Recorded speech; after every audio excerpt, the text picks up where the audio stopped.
नमस्कार, मी संकेत Deshpande. Top news मराठीच्या माझ्या नजरेतून लोकसभा निवडणूक या विशेष कार्यक्रमामध्ये आपल्या सर्वांचं स्वागत. आज माझ्यासोबत एक असं व्यक्तिमत्व आहे की पुण्याच्या राजकारणामधलं एक सुसंस्कृत, शांत, संयमी नेतृत्व म्हणून ज्यांच्याकडे पाहिलं गेलं, असं पुणे शहर भाजपाचे माजी शहराध्यक्ष योगेश गोगावले सर आज टॉप न्यूज मराठीच्या स्टुडिओमध्ये आहेत. आणि या सोबतच माझा सहकारी राजरत्न जोंधळे देखील या कार्यक्रमामध्ये टॉप न्यूज मराठीच्या या विशेष कार्यक्रमामध्ये आहे. आम्ही दोघे मिळून गोगावले सरांशी जो आहे तो या निमित्तानं संवाद साधणार आहोत. सर, तुम्ही अनेक दिवसांपासून राजकारणामध्ये आहात. तुम्ही लोकसभेच्या निवडणुका अनेक पाहिलेल्या आहेत. तुम्ही पाहिलेली पहिली लोकसभेची निवडणूक आणि आजच्या निवडणुकीमध्ये एकंदरीत काय फरक झालेला जाणवतो? मी साधारणतः 1971 साली पहिली लोकसभेची निवडणूक पाहिली. ती निवडणूक एका वेगळ्या अर्थाने ऐतिहासिक होती. आजच्या पिढीला त्याची फारशी माहिती आहे असं मला वाटत नाही.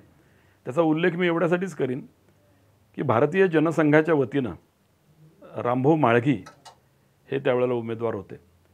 आणि 71 सालच्या निवडणुकीचं एक वैशिष्ट्य असं होतं की निवडणूक कार्यकर्ता म्हणून कशी लढवली जाऊ शकते याचं जे ते उत्तम एक इतिहास आहे.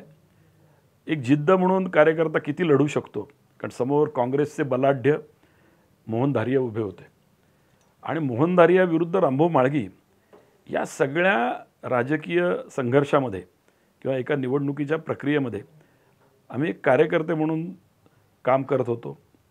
आणि त्या निवडणुकीनंतर आजची जी होणारी जी निवडणूक आहे 2024ची लोकसभेची निवडणूक, या निवडणुकांमधलं जे काही प्रचंड अंतर आहे ते खरं इतक्या छोट्या वेळेमध्ये विशद करणं अवघड आहे.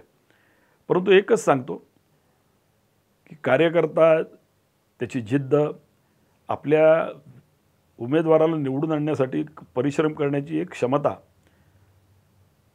ही आज तशीच आहे किंवा नाही.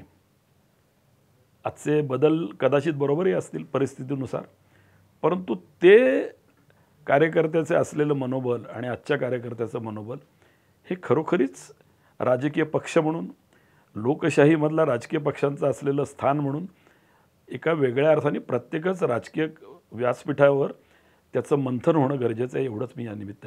सर, आत्ता जर आपण निवडणुका पाहिल्या तर सोशल मीडिया आहे, मीडिया स्ट्रॉंग झालेला आहे. मात्र तुम्ही ज्या आत्तापर्यंत म्हणजे 1971 पासून अनेक निवडणुका पाहिल्यात, त्यावेळेचं नेमकं प्रचाराचं तंत्र कसं होतं आणि आत्ताचं प्रचाराचं तंत्र याबद्दल काय सांग? ते त्यावेळेला व्यक्तिसंपर्क याला फार महत्त्व होतं. आज मीडिया, सोशल मीडिया ज्याचा आपण उल्लेख करत आहात, त्याही काळामध्ये वर्तमानपत्र होती. वर्तमानपत्रांची धोरणं ही नक्की होती, मी असं म्हणणार नाही. परंतु वर्तमानपत्रांमध्ये प्रत्येकच उमेदवाराला किंबहुना प्रमुख ज्यांच्यामध्ये लढत आहे अशा उमेदवारांना एक चांगल्या पद्धतीने त्याची प्रसिद्धी देणं ही भूमिका असायची. परंतु व्यक्तिगत संपर्काला जास्त महत्त्व होतं. आज सोशल मीडिया या सगळ्या विषयांची असलेली गरज लक्षात घेऊनसुद्धा एक गोष्ट मान्य करावी लागेल की व्यक्तिगत संपर्कावरचा भर हा राजकीय पक्षांचा कमी झाला आहे किंवा काय, ह्याची तपासणी ज्या त्या राजकीय पक्षांनी करणं गरजेचं आहे. जर आपण बघितलं, जसं आत्ता सांगितलं की प्रचाराचं तंत्र हे बदलत गेलेलं आहे. आधी व्यक्तिगत संपर्क व्हायचे आणि आता आपण सोशल मीडियाच्या माध्यमातून संपर्क साधतो, कार्यकर्त्यांना असतील किंवा मतदारांपर्यंत पोहोचतो. ह्या सगळ्या बदलत्या प्रक्रियेमुळे कुठंतरी मतदार हा राजकीय नेत्यांकडे पासून कुठंतरी दूर चाललाय असं वाटतं का तुम्हाला? मतदार हा म्हणजे जी बाउंडिंग असते ती बाउंडिंग कुठेतरी कमी होती असं वाटतं का? मतदार हा राजकीय नेत्यांपासून दूर चालला आहे असं मी म्हणणार नाही. उलट मतदार हे जे काही करतो आहे त्याच्या मनामध्ये जे काही वेगवेगळ्या प्रकारची हालचाल आहे, ही हालचाल व्यक्तिगत संपर्क नसल्याकारणाने म्हणाव्या तितक्या चाणक्षपणे आपण आत्मसात करण्याचं जे काही तंत्र आहे ते मीडियाच्या माध्यमातून होत नसतं. मी आपल्याला हे एवढ्यासाठीच सांगतो की आजचा मतदार हा काय पाहतो, तर प्रत्येक राजकीय पक्षाचं नेतृत्वाकडे पाहतो. नेतृत्वाकडे नुसतं पाहत नाही तर नेतृत्वाच्या असलेल्या सगळ्या गोष्टी, त्याची असलेली विजन, त्याची कार्यकर्त्यांच्या विषयी असलेली आत्मीयता, त्याची विविध विषयांवरची असलेली पकड किंबहुना त्याची विचारसरणी, या सगळ्या गोष्टी आजही मतदार बघतो, पूर्वीही मतदार पाहत होता.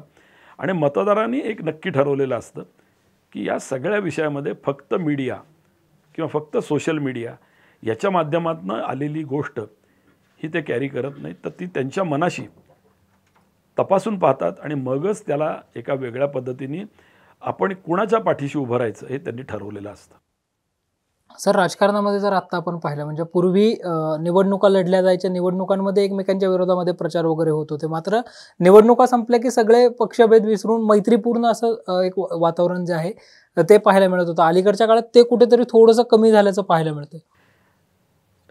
मी एक वस्तुस्थिती म्हणून आपल्यासमोर सांगतो की त्या काळामध्ये आपण जे काही वर्णन करत आहात, आपण तर तरुण पिढीचे प्रतिनिधी आहात, की सगळे राजकीय पक्षाचे नेते मंडळी ही प्रचारामध्ये जरी एकमेकावर तुटून पडत असली तरी देखील समोर भेटल्यानंतर एक सभ्यता, ज्याला आपण खरं तर एक जीवनाचा धर्म म्हणायला हरकत नाही, त्यामुळे समोरासमोर बसल्यानंतर चहापान, गप्पा, चेष्टा, मस्करी अशा सगळ्याच गोष्टी त्या काळात होत होत्या. इवन मला एक गोष्ट तर जरूर आवर्जून या निमित्ताने सांगावीशी वाटते की मतमोजणीच्या दिवशी लाल देवळाच्या केंद्रावरती आम्ही सगळेजण एकत्रित असायचो. सर्व राजकीय पक्षाची मंडळी एकत्रित बसायची, चहापान व्हायचं, कॅन्टीनला आम्ही एकत्रित असायचो. एकमेकाशी गप्पा मारणं, बेट लावणं, शर्यतीमध्ये काय होईल काय नाही या संदर्भातलं भाष्य करणं हे मोकळेपणाने चालायचं. त्याच्यामध्ये कुठेही एकमेकाच्या विषयीचा द्वेष हा नव्हता. आणि याचं कारण मी असं म्हणेन, हे माझं व्यक्तिगत निरीक्षण आहे की काँग्रेस जरी सर्व सत्ताधीश असली त्या काळामध्ये तरी देखील अन्य राजकीय पक्षांनी ही सभ्यता टिकवली होती. कुठल्याही प्रकारची व्यक्तिगत चिडीची भावना ही विरोधी पक्षांमध्ये नव्हती. आजचं चित्र काय आहे हे आपण सगळेजण बघता की अशा प्रकारचा सत्ता बदल हा काँग्रेसच्या नेतृत्वालाच मूलतः मान्य नाही. आणि सगळ्यात महत्त्वाची त्यामुळे त्यांच्या कार्यकर्त्यांना देखील ती गोष्ट अजून सहन होत नाही, पचत नाही. आणि त्यामुळे सगळंच राजकीय वातावरण हे कमी अधिक प्रमाणामध्ये ढवळून गेलं असं म्हटलं तर कुणीच चुकीचं म्हणणार नाही. आणि याला जबाबदार कोण हे जरी ठरवायचं नसलं तरी देखील रोज सकाळी उठून मीडियाच्या माध्यमातून आपलं मत मांडणं हे आपलं निसर्गदत्त अधिकार आहे, लोकशाहीमध्ये आपल्याला दिलेले ते हक्क आहेत. पण आपण काय बोलतो आहोत याचं भान नेमकं कोणी सुरुवात केली याचा जर विचार केला तर याचं उत्तर मतदारांच्या मनामध्ये तयार आहे. आक्रस्ताळेपणा, आकांडतांडव म्हणजे आपलं मतप्रदर्शन असा काही एक समज ज्या नेत्यांनी करून घेतला, ते नेते कोण आहेत हे समाज जाणतो, मतदार जाणतो, तरुणाई जाणते. आणि काहीही विधानं करून मीडियाच्या समोर मी आलं पाहिजे अशा प्रकारची एक वेगळीच भूमिका आणि एक वेगळीच भावना राजकीय पक्षाच्या नेत्यांमध्ये असणं हे काही फारसं सात्विकतेचं लक्षण नाही. आता सात्विकता असावी का नसावी ह्याच्यावरही डिबेट होऊ शकतो, परंतु मला असं म्हणायचं की सात्विकता का पाहिजे, तर मग ही बाकीची चर्चा ही जी भविष्यकाळात आपण करतो ती स्वाभाविकच त्याला पूर्णविराम दिला जाईल. भारतीय जनता पक्षाकडून तुम्ही अनेक निवडणुका जवळून पाहिलेल्या आहेत. ज्यावेळी एखादा उमेदवार प्रचाराची सुरुवात करतो त्याआधी प्रचाराच्या जे मुद्दे असतात, प्रचाराची जी यंत्रणा असते, आपण कोणत्या मुद्द्यांवरती फोकस केलं, ही सगळी पद्धत कशी ठरवली जाते? नाही, भारतीय जनता पार्टीचा खरंच अभ्यास करायला पाहिजे. ज्याला राजकारणात राहायचं आहे आणि ज्याला भविष्यकालामध्ये हे राजकारण समजून घ्यायचं आहे त्यांनी तर ह्या विषयावर तर नक्कीच अभ्यास केला पाहिजे असं माझं म्हणणं आहे. कारण भारतीय जनसंघापासून आजपर्यंतचा जो राजकारणातला प्रवास आहे हा अतिशय बारकावे तपासणारा आणि कार्यकर्ता जपला पाहिजे, संघटना जपली पाहिजे, स्थानिक पातळीवरच्या प्रत्येक गोष्टीला आपण महत्त्व दिलं पाहिजे अशा प्रकारची भावना ठेवून याची सगळ्याची रचना केलेली आहे. मूलतः राष्ट्रीय स्वयंसेवक संघाच्या मुशीतनं तयार झालेल्या कार्यकर्त्यातनं भारतीय जनसंघ तयार झाला, ही वस्तुस्थिती आहे, ही काही कोणीच नाकारणार नाही. आणि त्यामुळे त्याची एक वेगळ्या प्रकारची धाटणी आणि समाजाप्रती माझं काही देणं आहे असं भावना असलेले कार्यकर्ते भारतीय जनसंघाचे मूलभूत कार्यकर्ते होते. म्हणजे मी मुद्दाम आपल्याला एका गोष्टीची उल्लेख करू इच्छितो की पुण्यामध्ये शनिवारवाडा हा त्या काळामध्ये जाहीर सभांचं एक केंद्र होतं. मला आजही आठवतं की त्या शनिवारवाड्यावरती 100 सभा समजा जर होत असतील तर त्याच्यातल्या 60 सभा ह्या भारतीय जनसंघाच्या होत होत्या. याचं कारण असं की आपलं मत मांडायला त्यावेळेला त्या पक्षाचा माणूस आला पाहिजे. मग बाकीचे पक्ष त्या ठिकाणी काय येत नव्हते, का सभा घेतल्या जात नव्हत्या, कारण त्यांना त्याची आवश्यकता वाटत नव्हती. ते बरोबर आहे का चूक आहे हे काळाने ठरवलं आहे. परंतु एकट्या खुला दिल्याने म्हणजे मला तर एक मोह होतो ते उदाहरण देण्याचा. जगन्नाथराव जोशींसारखा एक दिग्गज नेता भारतीय जनसंघाच्या व्यासपीठावरनं बोलायचा. आपल्याकडे ते उमेदवारही होते पुणे शहर लोकसभेचे. त्यांना माहीत होतं की आपण या ठिकाणी निवडून येणार नाही. त्याच्यावरती त्यांनी केलेली कॉमेंट जी आहे ती फार छान आहे. कॉमेंट दुसऱ्यावर नव्हते करत, स्वतःवरच करत होते. ते म्हटले आज प्रचाराचा नारळ फुटतोय आणि माझ्या इतका उत्तम दगड नारळ फोडण्यासाठी दुसरा कुठला असू शकणार नाही. हा विनोद हा खूप बोलका आहे. हा फक्त विनोद नाही आहे. मला आपल्याला एवढ्यासाठीच सांगायचं आहे की राजकारणामध्ये आपण भविष्यकाळामध्ये काही गोष्टी अचीव करणार आहोत. इतका दुर्दम्य आशावाद आणि त्यासाठी बांधणी ह्याचा अभ्यास करण्यासाठी सर्वच राजकीय पक्षांनी भारतीय जनसंघाचा अभ्यास केला पाहिजे. भारतीय जनता पार्टीचं मूळ ते आहे हे सगळ्यांनी समजून घेतलं पाहिजे. एवढंच मला या निमित्ताने सांगायचं. निवडणुकीसाठी पुढे जाताना प्रचाराचे मुद्दे हे कसे ठरवले जायचे आधी? निवडणुकीच्यासाठी मग ती राष्ट्रीय पातळीवरची म्हणजे पार्लमेंटची निवडणूक असो, विधिमंडळाची असो, तर महानगरपालिकेची असो, या 3 स्तरावरती साधारणतः शहरी भागामध्ये निवडणुका होतात. आणि याच्यामध्ये राष्ट्रीय प्रश्न याचं जर एक सूत्रीकरण जर आपण पाहिलं तर सुरुवातीपासूनच काश्मीरच्या विषयीचा जो धागा आहे याचं धोरण हे भारतीय जनसंघाने सुरुवातीपासूनच आपल्या तत्त्वज्ञानामध्ये आणि आपल्या सगळ्याच जाहीरनाम्यांमध्ये कायम स्वरूपात मांडलेलं आहे. म्हणजे त्या काळात राष्ट्रीय एकात्मतेसाठी काश्मीरच्या प्रश्नाला किती महत्त्व आहे, कच्छचं आंदोलन कशासाठी केलं पाहिजे, गोरक्षेचं अभियान का चालवलं पाहिजे, हे सारे विषय त्या काळापासूनचे आहेत. लोकांना आज वाटतं की हे राजकारण म्हणून केलं आहे, तर त्या काळात तर राजकारणामध्ये आपण निवडून येऊ, आपलं सरकार येईल असं जर काही म्हटलं असतं तर लोक आम्हाला हसायचे. कारण लोकांनाही माहीत होतं की हे होणार नाही. कारण लोकांना नेहमीच असं दिसत असतं, कारण जे चकाकतं ते सोनं असं एक लोक म्हणतात आपल्या बोलीभाषेमध्ये. त्यामुळे ते सोनं आहे असं लोकांना वाटायचं.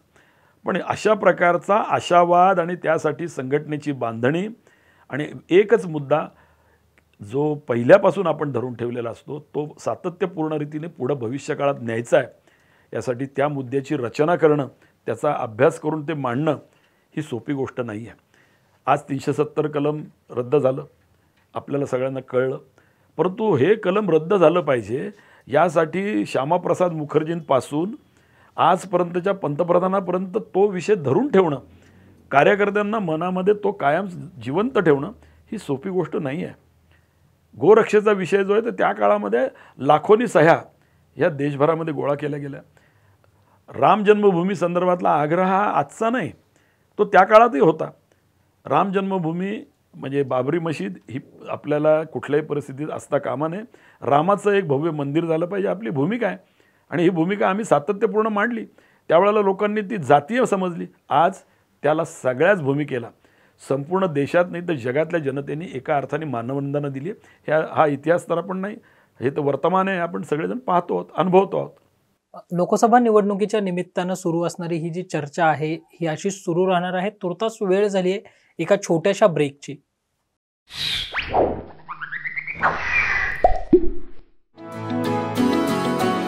किमिन्स रेसिडेन्शियल हायस्कूल पाचगणी प्रवेश सुरू. मुलींसाठी ज्युनियर KG ते इयत्ता 10वी आणि मुलांसाठी ज्युनियर KG ते इयत्ता 4थी. स्कूलची वैशिष्ट्य: प्रशस्त क्लासरूम, उच्च शिक्षित शिक्षक वर्ग, इंडोर आउटडोर गेम्स, सुसज्ज विज्ञान प्रयोगशाळा, निरोगी आणि संतुलित आहार अशा वैशिष्ट्यांनी सुसज्ज किमिन्स हायस्कूल पाचगणी, जिल्हा सातारा. आजच प्रवेश घ्या आणि आपल्या पाल्याचं भविष्य घडवा. संपर्क 02168 240 324. ब्रेकनंतर आपल्या सर्वांचं पुन्हा एकदा स्वागत. लोकसभा निवडणूक माझ्या नजरेतून या टॉप न्यूज मराठीच्या विशेष कार्यक्रमामध्ये आज आपल्या सोबत आहेत योगेश गोगावले सर. सर, तुम्ही नंदू घाटे यांच्यासोबत लढवलेली निवडणूक खूप गाजली होती, या निवडणुकीविषयी सांगा. मी खरं तर आणीबाणीच्या काळामध्ये त्याच्या आधी मी राजकारणात 71 साली आलो हे सत्य आहे. परंतु 75 सालीची असलेली इंदिरा गांधींनी लादलेली आणीबाणी आणि त्याच्यामध्ये आमच्यासारख्या तरुण कार्यकर्त्यांचा एक वेगळ्या प्रकारचा असलेला संघर्ष हा आम्ही अनुभवला. त्या बॅकग्राऊंडवर 1979 सालची महानगरपालिकेची निवडणूक, त्याच्यामध्ये 77 साली लोकसभेची निवडणूक झाली, इंदिरा गांधींचं सरकार गेलं. 78 साली विधिमंडळाची निवडणूक झाली, त्याच्यामध्येही सरकार जे आलं ते पुलोत सरकार आलं. मला तुम्हाला एवढंच सांगायचं आहे की 79 सालची जी निवडणूक आहे, या निवडणुकीमध्ये म्हणजे राजकारण किती वळणं घेत असतं आणि एका वेगळ्या पद्धतीने किंवा आणीबाणीला पाठिंबा देणारी त्यावेळची शिवसेना आणि त्याच्यामध्ये नंदू घाटेंचं असलेलं, कारण काका वडके आणि नंदू घाटे त्या काळातले पुण्यातले शिवसेनेचे नेते, पण काका वडकेंनी जनता पार्टीला पाठिंबा दिला आणि नंदू घाटे मात्र आणीबाणीच्या काळामध्ये त्यांच्याबरोबर राहिले आणि त्या नंदू घाटेंच्या विरोधामध्ये समर्थ एखादा तरुण उमेदवार दिला पाहिजे असा विचार त्यावेळच्या जनता पार्टीच्या नेत्यांनी केला. त्यावेळेला अध्यक्ष होते आदरणीय भाई वैद्य आणि त्यांनी सांगितलं की आपल्याला याचा विचार नीट केला पाहिजे आणि नंदू घाटेंच्या विरुद्ध एक उमेदवार दिला पाहिजे. याची सुतराम कल्पना म्हणजे राजकारणामध्ये मला तिकीट पाहिजे असं म्हणणाऱ्यांची आत्ता स्पर्धा आपण सगळेजण पाहतो. ते काही चुकीचं आहे असं मला म्हणायचं नाही, परंतु आजची स्पर्धा खूपशी न आवडणारी आहे. त्या काळामध्ये तिकीट न मागता देखील शनिवारवाड्यावरती सभा ऐकायला गेलं असताना माझं नाव जाहीर झालं आणि त्यांनी सांगितलं की आम्ही नंदू घाटेंच्या विरुद्ध एक तरुण उमेदवार देणार आहोत, योगेश गोगावले. मलाही आश्चर्य वाटलं की खरोखरीच आपण काही मागितलेलं नाही, काही नाही, आपण तर सभा ऐकायला आलेलो आहोत, श्रोते आहोत. आणि तिथून प्रवास सुरू झाला. मी भाईवैद्यांना भेटलो, आमचे त्यावेळेचे जनसंघाचे जे जनता पार्टीतले सगळे नेते मंडळी होती त्यांनाही भेटलो. त्यांना म्हटलं हे मला तुम्ही जाहीर केलं आहे, माझा तर राजकीय प्रवास जो आहे तो एक कार्यकर्त्याचा आहे, माझ्या घरामध्ये राजकारण नाही, मला त्याची जी एक परंपरा लागते ती परंपरा नाही. मी एक सामान्य कार्यकर्ता, एक विद्यार्थी क्षेत्रामध्ये काम केलं, सामाजिक जीवनामध्ये काम करतो आहे, जनसंघाचं काम करतो, एवढंच माझी ओळख. त्यामुळे मी म्हटलं हे कसं काय शक्य आहे, पण ते म्हटलं नाही, निवडणूक लढायची. मग दुसऱ्याच्या वॉर्डमध्ये जाऊन, तसं म्हटलं तर 33 नंबरचा वॉर्ड मला अजूनही आठवतो, तो नंदू घाटेंचा सिटिंग वॉर्ड होता, तिथं मी निवडणूक लढायला गेलो. पण निवडणुकीचं एकंदरीतच नियोजन, बाकी सगळ्या गोष्टी असलेला नंदू घाटेंच्या विषयीचा रोष हा जनतेने इतका मोठ्या प्रमाणावरती दिला. त्यावेळेला मला एका पुण्यातल्या प्रमुख दैनिकांनी केलेलं हेडिंग आठवतं आहे, ते फार चांगलं होतं, बोलकं होतं. त्याचा अर्थ मला त्या काळी कळला नाही लगेच, परंतु तो निवडणुकीत मी पडल्यानंतर मला समजला. त्याने असं म्हटलं की तरुण गोगावले तयार घाटे, निवडणूक हे तंत्र आहे, हे त्याच्यातनं मला समजून आलं. परंतु प्रचंड युवकांचा पाठिंबा, शिवसेनेचा उमेदवार, म्हणजे मला सांगायला आनंद होईल, त्याचा अर्थ आपण सगळेजण चांगला घ्याल की त्यावेळेचे बाळासाहेब ठाकरे आणि त्यांनी पुण्यामध्ये शेवटचे 3 दिवस ठाण मांडून बसणं, कारण नंदू घाटे हे एका वेगळ्या अर्थाने मुंबईनंतरचं पुणे हे शिवसेनेचं केंद्र होतं आणि ते निवडून आलेच पाहिजे, त्यासाठी बाळासाहेबांनी पुण्यात थांबणं आणि त्यांनी माझा उल्लेख करणं सभांमध्ये, हे मला खूप कौतुकास्पद वाटायचं. मी देखील त्याला उत्तरं जे सभांमध्ये द्यायचो, त्यामुळे बाळासाहेबांनी माझा उल्लेख केला. मला आता काही मी निवडणूक जिंकतो का हरतो हा प्रश्न राहिलेला नाही, पण मी जिंकलं सगळंच काही असं मी म्हणायचो. मी आपल्याला सांगण्यामागचा हेतू एवढाच आहे की भारतीय जनसंघानंतर जनता पार्टीच्या कालखंडामध्ये जनसंघाच्या चेहऱ्याचा असलेला एक माणूस आणि नंदू घाटेच्या विरुद्ध मी 130 मतांनी फक्त पडलो. निवडणुकीचं इतकं मीडिया तंत्र म्हणजे ज्याला म्हणतात की प्रगत नसताना मी त्याच्यानंतर एका अधिवेशनासाठी जालन्याला गेलो होतो. तर जालन्याला सकाळी आमची गाडी पोचली, तर गाडी पोचल्यानंतर माझ्या नावाने घोषणा देत काही कार्यकर्ते आले. तर मला समजेना की हे काय आहे. तर त्यांनी मला सांगितलं की तुम्हाला आम्हाला स्वागताने मिरवणुकीने आणायला सांगितलं. म्हटलं इतक्या सकाळी? म्हटले हो. तर मला मिरवणूक काढण्यामागचं कारण कळलं की मी नंदू घाटेंचा पराभव केला अशाच स्वरूपाची बातमी ही त्यावेळेच्या आकाशवाणीने दिली होती. कारण मी शेवटपर्यंत प्रत्येक फेरीमध्ये पुढं असल्याकारणाने, परंतु शेवटच्या फेरीमध्ये मी हरलो. सगळं जे काही लीड होतं ते त्यांनी तोडलं. हे सांगायला मला आत्ता आनंद होतो, अभिमानही वाटतो, परंतु सगळ्यात महत्त्वाची एवढं असलं तरी देखील नंतर मात्र नंदू घाटेंचा आणि आमचा स्नेह हा कायमस्वरूपी राहिला. असं काही वैमनस्य, द्वेष, एकमेकाविषयीचं वाटेल ते बोलणं अशा गोष्टी नव्हत्या. म्हणजे मी तर तरुण होतो आणि एक आता असं समज आहे की तरुणांनी काही केलं तरी देखील चालतं. त्यावेळेच्या तरुणांनी चालत नव्हतं का, तर आम्ही केलं असतं तर आम्हालाही कदाचित समाजाने माफ केलं असतं. परंतु मला एवढंच सांगायचं की ती निवडणूक अतिशय गाजली. त्या निवडणुकीनं मला खूप काही शिकवलं. निवडणुकीमध्ये कसं उमेदवार असावं, कशा पद्धतीने वागावं, काय बोलावं, याच्या संदर्भातले आदर्श त्या काळामध्ये मला बऱ्याच लोकांनी शिकवले, दिले. त्यांचं खरंच सगळ्यांची नावं घेणं शक्य नाही, पण प्रमुख लोक जे असतील त्याच्यामध्ये बिंदुमाधव जोशींचं मी नाव जरूर घेईन. त्याच्यामध्ये मी आमचे संघाचे प्रचारक दामोदर दाते त्यांचं नाव जरूर घेईन. या सगळ्या लोकांनी खूप काही शिकवलं की सामाजिक जीवनामध्ये आपण कसं असलं पाहिजे. आज मला वाटतं त्याची खूप गरज आहे सगळ्याच नेतृत्वांसाठी. सर, 2014 पूर्वीचा भारत आणि 2014 नंतरचा भारत म्हणजे ही 10 वर्ष तुमच्या नजरेतून कशी होती? 14च्या आधीची 10 वर्ष आणि 14 नंतरची आज आपण 2024ला 10 वर्ष पूर्ण करतो आहोत.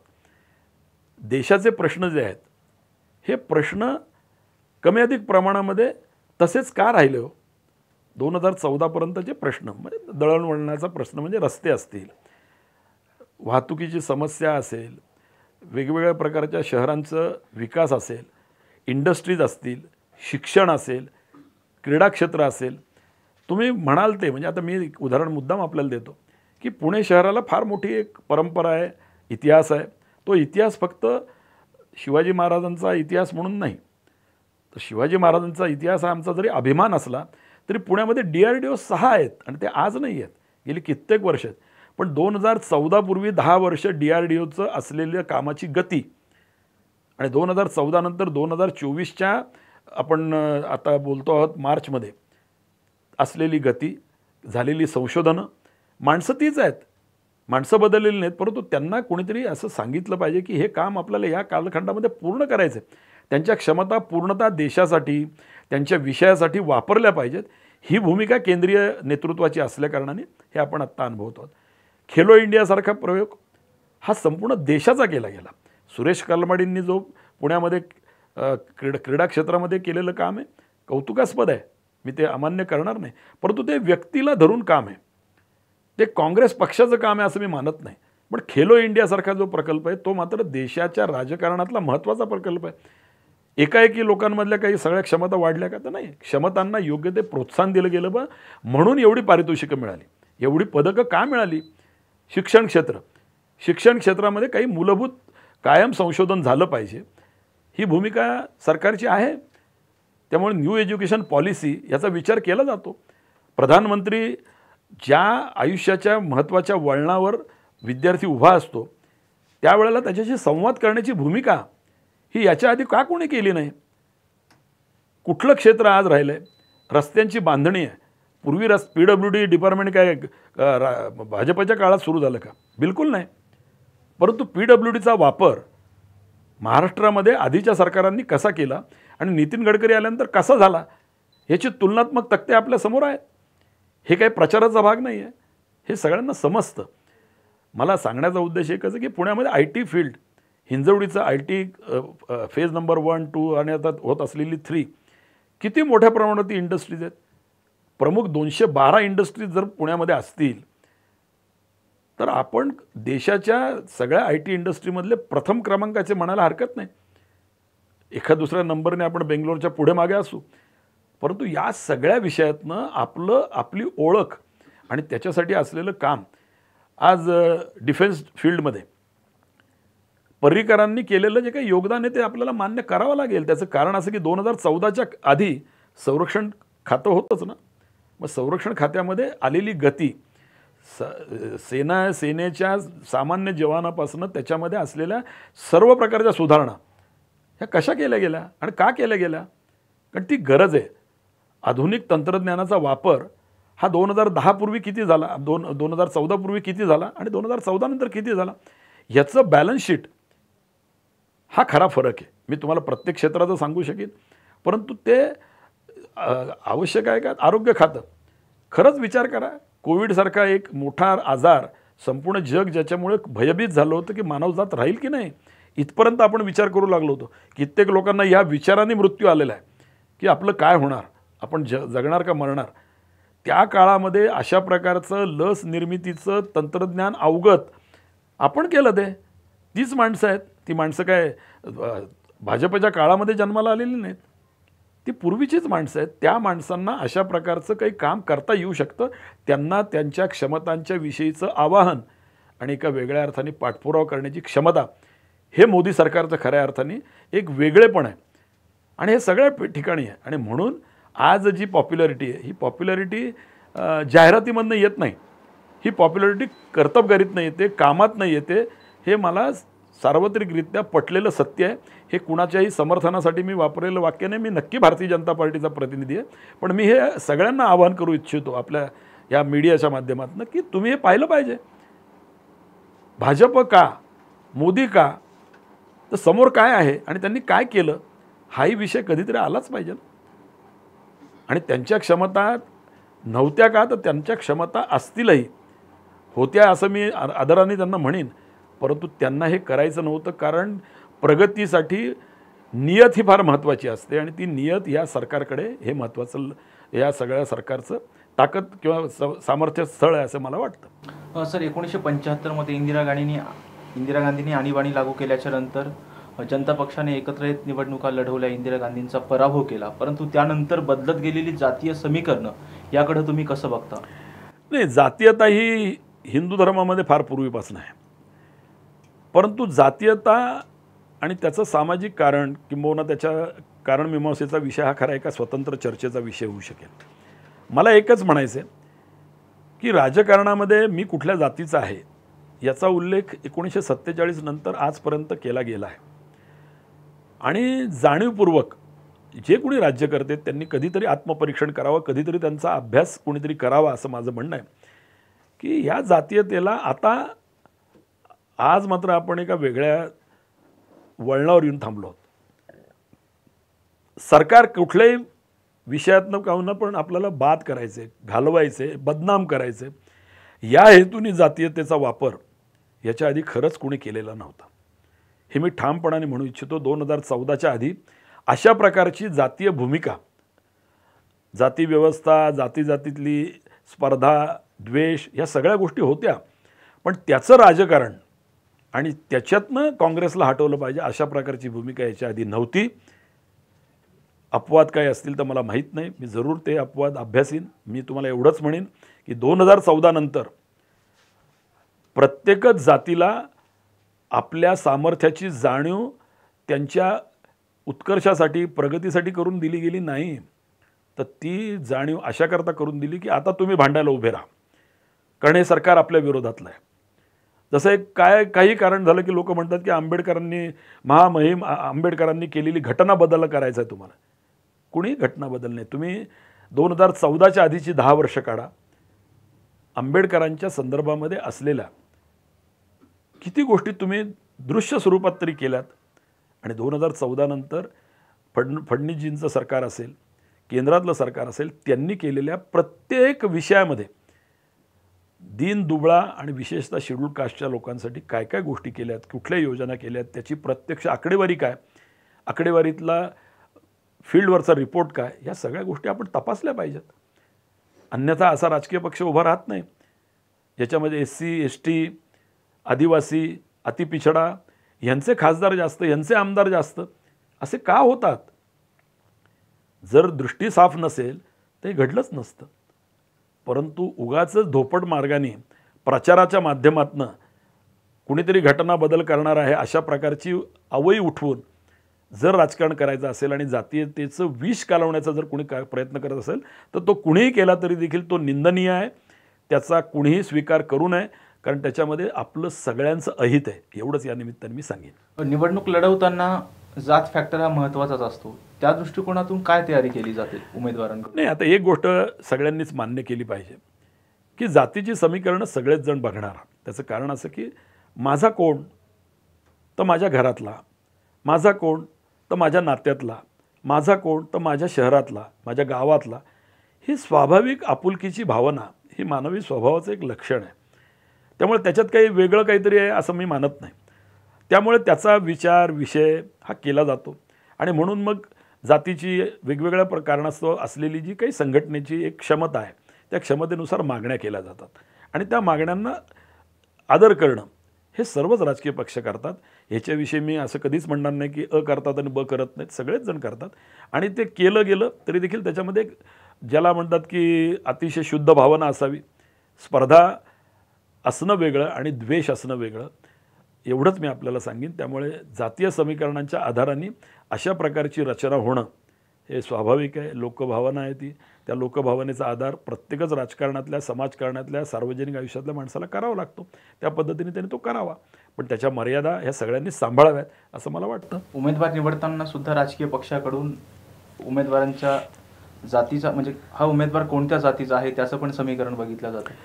मी एवढंच म्हणेन की हे समीकरण जरूर बघावं, पण त्याचबरोबर त्याची राजकीय जीवनातली असलेली क्षमता ही देखील प्रत्येक राजकीय पक्षाने बघायला सुरुवात करावी.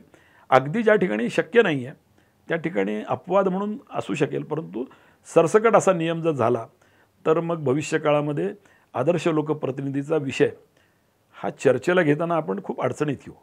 योगेश गोगावले सरांशी सुरू असणारी ही चर्चा जी आहे ती अशी सुरू राहणार आहे. तुर्तास वेळ झाली एका छोट्याशा ब्रेकची. Come on guys, hurry up. अरे सुन ना, एक ब्रेक ले लेते हैं. Guys, I'm telling you, तुम लोगों को सही से ट्रैकिंग नहीं आता. But that's okay, you can learn. रोज का ढक्कन देना. तो ये रेड वाला है, सही वाला देना. अबे ढक्कन, पहले तो सही पानी पीना.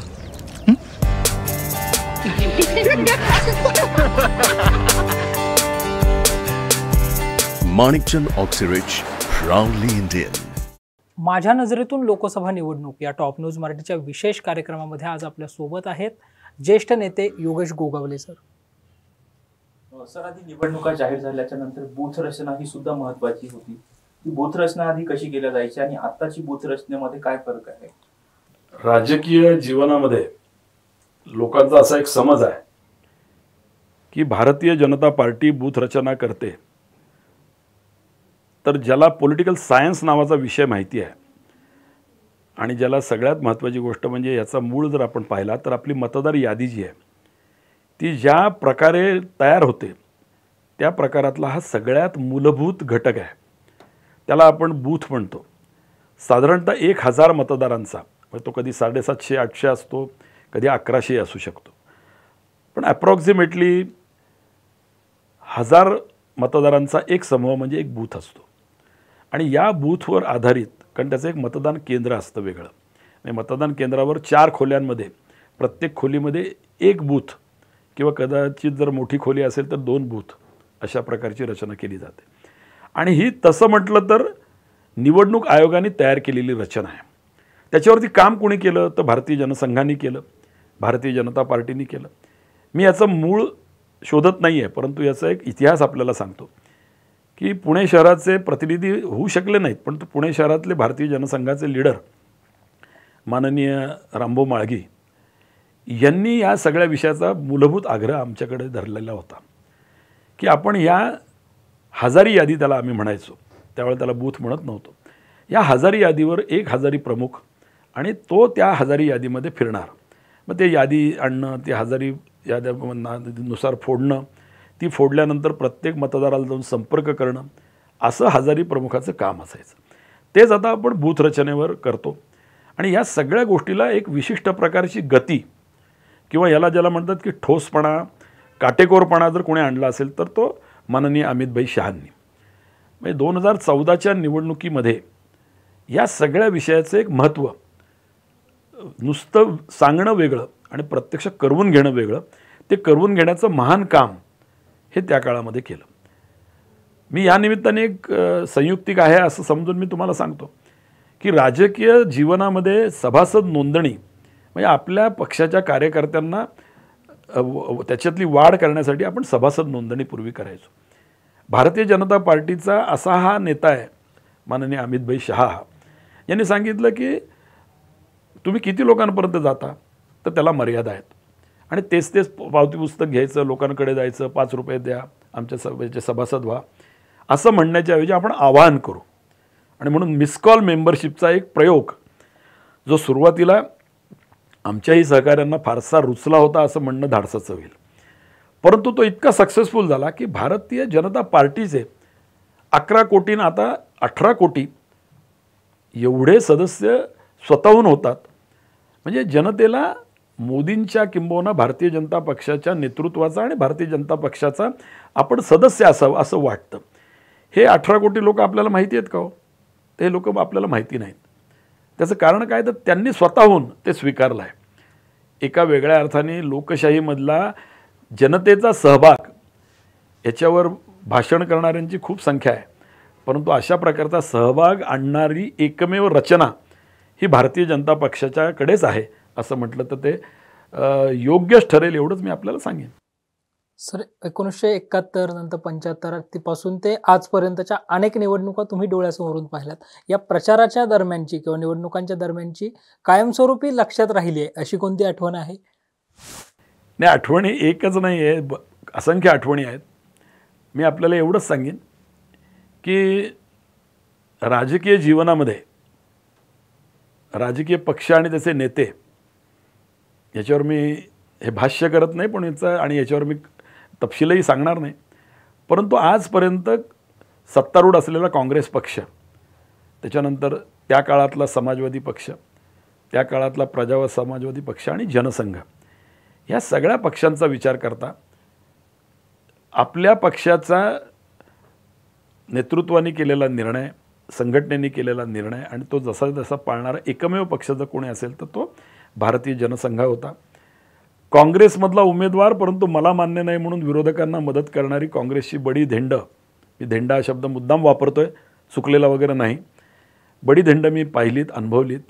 त्यामुळे असे किस्से सांगणं खूप सोपं आहे, परंतु ते सांगणं योग्य नाही, कारण तो एक बोलताना एक काही सभ्यता संहिता असली पाहिजे म्हणून मी ते बोलत नाही. आणि बाकी एकंदरीतच मी पाहिलं तरी देखील स्वातंत्र्य, वैचारिक लढा या गप्पांखाली समाजवादी आणि प्रजा समाजवादी ही मंडळी संपली. अन्यथा त्यांच्याकडे सुद्धा खूप त्यागी आणि चांगली माणसं होती, परंतु त्यांनी दुसऱ्याला मदत केलीची उदाहरणं अल्पाशी सुद्धा नाहीत, म्हणजे मी पाहिलेली नाहीत म्हणून मी असं म्हणतो. पण वैचारिक स्वातंत्र्याच्या अतिरेकी कल्पनांमुळे ते पक्ष संपले. मला एवढंच सांगायचं आहे की भारतीय जनसंघाची चाल आणि भारतीय जनसंघाचं असलेलं एकंदरीत कामकाजाची पद्धत, संघटनेकडे दिलेलं मूलभूत लक्ष, या सगळ्या विषयातनं आज भारतीय जनता पार्टीचं हे यश आणि मोदींसारखा नेता हा देशांनी, नागरिकांनी, मतदारांनी सगळ्यांनीच पाहतात, अनुभवतात. सर, आधी उमेदवार प्रचार करताना त्यांचे कार्यकर्ते भिंती रंगवून त्यावरती उमेदवारांचं नाव, पक्षाचं चिन्ह, उमेदवारांचं चिन्ह असा करून प्रचार करायचे. त्यानंतर उमेदवारांची जी वेशभूषा होती, ती वेशभूषा, हे सगळं तंत्र तुमच्या सभावरून बदलत गेलेलं आहे, त्याविषयी सांगा आम्हाला. नाही, मी एकच सांगेन की मी तरुण होतो, पण तरुणाई म्हणजे नटणं असं मी मानत नाही. आवश्यक ती स्वच्छता, आवश्यक ते व्यवस्थित कपडे, अशी वेशभूषा आहे नक्कीच असली पाहिजे, त्याही काळात होती. त्याचा अतिरेक नाही होता कामा, कारण आपल्याकडे असलेली गुणवत्ता आणि आपली वेशभूषा याचा परस्पर संबंध अतिशय कमी आहे. म्हणजे मी वेशभूषेवर किंवा याच्यावर काही भाष्य करणार नाही, कारण कदाचित लोकांना ते वेगळं वाटेल. परंतु मी एवढंच म्हणेन की या सगळ्या निमित्ताने एक गोष्ट समजून घेतली पाहिजे की काळाच्या प्रवाहामध्ये खादीचा झब्बा आणि एक लेंगा अशा वेशातला असलेला राजकीय कार्यकर्ता, त्याच्यानंतर स्टारचे कपडे घालणारा काँग्रेसचा कार्यकर्ता आणि त्याच्यानंतर आजची असलेली सगळीच जी काही वेशभूषा आहे ती आपण सगळेजण पाहतो आहोत. याच्यातला फरक काळाच्या बरोबर बदलला असेल असं आपण म्हणूयात. आपण सगळ्याच विषयांवरती हे चुकतंय असं म्हणणं बरोबर नाही. सर, जसं तुम्ही बघितलं की आधीच्या निवडणुकीमध्ये बॅलेट पेपरवरती मतदान व्हायचं आणि आता EVM वरती मतदान होतं, हा बदलाकडे तुम्ही कसं बघता? हा बदल योग्य आहे, किंबहुना तो काळानुरूप योग्य ते पद्धतीने, ज्याला म्हणतात की निकोप लोकशाही कशी असली पाहिजे यासाठी केलेला हा बदल आहे. म्हणजे त्याचा इतिहास जर आपण पाहिला तर आपण बॅलेट पेपरवर मतदान करत होतो हे नक्की आहे. त्या काळामध्ये जी म्हणजे पत्रकारिता होती, त्या पत्रकारितेने छापलेले मसुदे आपल्याला माहिती आहेत की बॅलेट पेपर पळवले गेले. सगळ्यात महत्त्वाचं म्हणजे मतपेट्या कुठंतरी टाकून दिल्या गेल्या. अशा प्रकारच्या बातम्या देशाच्या कानाकोपऱ्यातनं आपण सगळ्यांनी पाहिल्यात, अनुभवल्यात. जुनं रेकॉर्ड आपण काढून बघू शकता. आणि त्याच्यानंतर यावर उपाय केला पाहिजे असं सार्वत्रिक मत हे सर्वच राजकीय पक्षाकडनं आलं. EVMची निर्मिती ही काही भारतीय जनता पार्टीने केलेली नाही. पण आता काय झालं की आता कुठल्या तरी विषयावरनं काहीतरी संशयाचं वातावरण तयार केलं पाहिजे आणि आपला नाकर्तेपणा किंवा आपलं कर्तबगारी ही कुठेतरी झाकली पाहिजे, याच्यासाठी चाललेला हा उद्योग आहे. EVMच्या संदर्भामध्ये आत्ता माननीय निवडणूक प्रमुख जे राजीव कुमार ना, त्यांनी म्हटलं त्याप्रमाणे की आम्ही सांगितलं की तुम्ही या, आमच्या समोर या, हे आमचं EVM मशीन आहे, हे हॅक करून दाखवा. तुम्ही कुठला तरी एक बॉक्स घेता आणि ते लोकांना त्याचं डेमॉन्स्ट्रेशन देता. आत्तापर्यंतची सगळ्यांना सगळ्या प्रकारची आवाहनं करून ज्या आपल्याकडे त्याच्या अधिकृतता किंवा त्याचा कायदेशीरपणा सिद्ध करणाऱ्या ज्या काही फोरम्स आहेत, मग ते निवडणूक आयुक्त असतील, सुप्रीम कोर्ट असेल, हायकोर्ट असेल, या सगळ्यांच्या समोर या सगळ्या गोष्टीची एका वेगळ्या अर्थाने पारदर्शकता स्पष्ट झालेली आहे. त्यामुळे EVMपर्यंतचा आपला हा प्रवास हा योग्यच आहे. कुठल्या तरी देशात काय होतं याच्याप्रमाणे हा केलेला विषय नाही, तर आपण केलेला हा विषय हा एका वेगळ्या अर्थाने बॅलेट पेपरकडनं EVMपर्यंत जाणारा हा प्रवास हा एका वेगळ्या राजकीय समजुतीचा आणि राजकीय समजूतदारपणाचा भाग आहे आणि हा आपण सगळ्यांनी मिळून स्वीकारला आहे. हा भारतीय जनता पार्टीची ही बेबी नाही. त्यामुळे आता या सगळ्या विषयाची ओरड करणं हे पूर्णतः चुकीचं आहे.